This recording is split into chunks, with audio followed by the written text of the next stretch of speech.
Hello everybody, welcome back to another video, and today I'm playing Wings of Fire Scorpion Den. This is a new game that I saw recently, and it is absolutely incredible. Its map is bigger than any other map I have ever seen for any Wings of Fire game in the past. Anyway, enough talking about it, let's check out the game. So the first thing you notice when you spawn in is just how massive the map is. As you can see, this is the Scorpion's Den, and you're barely able to see the other side of it. Not just the Scorpion's Den, but the map in general. If you look all the way over there, you can just barely see where the map ends. It's pretty rare for a game to have sort of a wilderness area this big like this game has, but personally I like it, even though I'm sure that it affects performance for some people. It just is really cool, and it adds to the whole realism of the map. There isn't just an invisible wall really close. That kind of ruins the immersion. I just want to point out one thing I really like about the game. There's actually 3 moons. 3 moons isn't something you see on every Wings of Fire game, but I think it really adds to the immersion, and I like it a lot. Anyway, let's check out what you can actually find in the Scorpion's Den. Walking in, it's nearly impossible to get all the buildings in on one screen just because of how big it is, even when I'm fully zoomed out. But as you can see, there's a bunch of different stalls with dragons selling different things. As you run along, you see a bunch of buildings. A few of them are copy and paste, but honestly, with this many buildings, it's not a surprise. At this scale, having every building be unique would be super difficult and almost unnecessary. So just to check out one of the buildings, you have like a little kitchen area, a dining table, and then you run up the stairs and you go up and you have the bedroom. This is just an example of one of the buildings, but there's a ton of different ones. I like how big the map is because it really makes you feel small whenever you're playing as a scavenger. The scale of the map is absolutely huge. Here we have a different building, a wanted poster, more wanted posters, lots of wanted posters actually.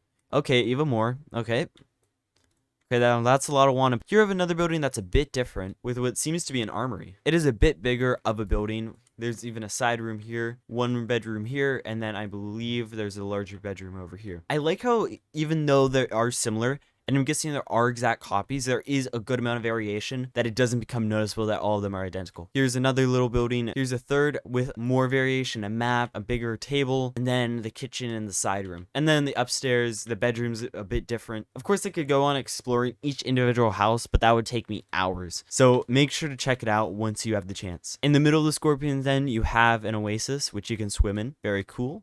And then on the opposite side of the Scorpion's Den, you have a few secondary entrances.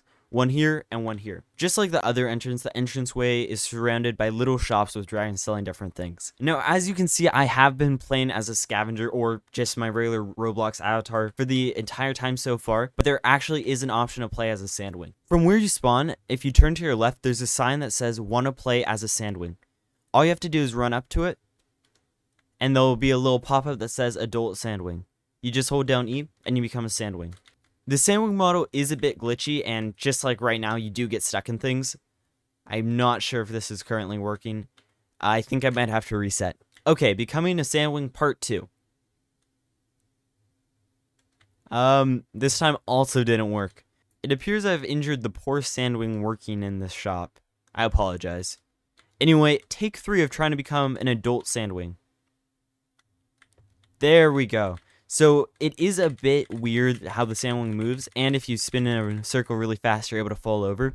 But honestly, it does work, and as long as you're careful, you can avoid most of the glitches. Obviously, this game is in early development, and it is actually stated on the game's page, so you can't expect it to be working fully immediately. Being able to be both a sandwing and sort of a scavenger or just your regular Roblox avatar opens up a possibility of roleplay that you can't do on, I believe, any Wings of Fire games. You can do a scavenger roleplay. Although there isn't much stuff to really help with roleplaying, there's no name tags or anything like that, it's still possible. The only other issue with the sandwing morph is that it's very easy to get caught up on stuff and get stuck, as you can see right now. Ooh, I'm free. Another issue is that it can be a bit difficult to walk upstairs.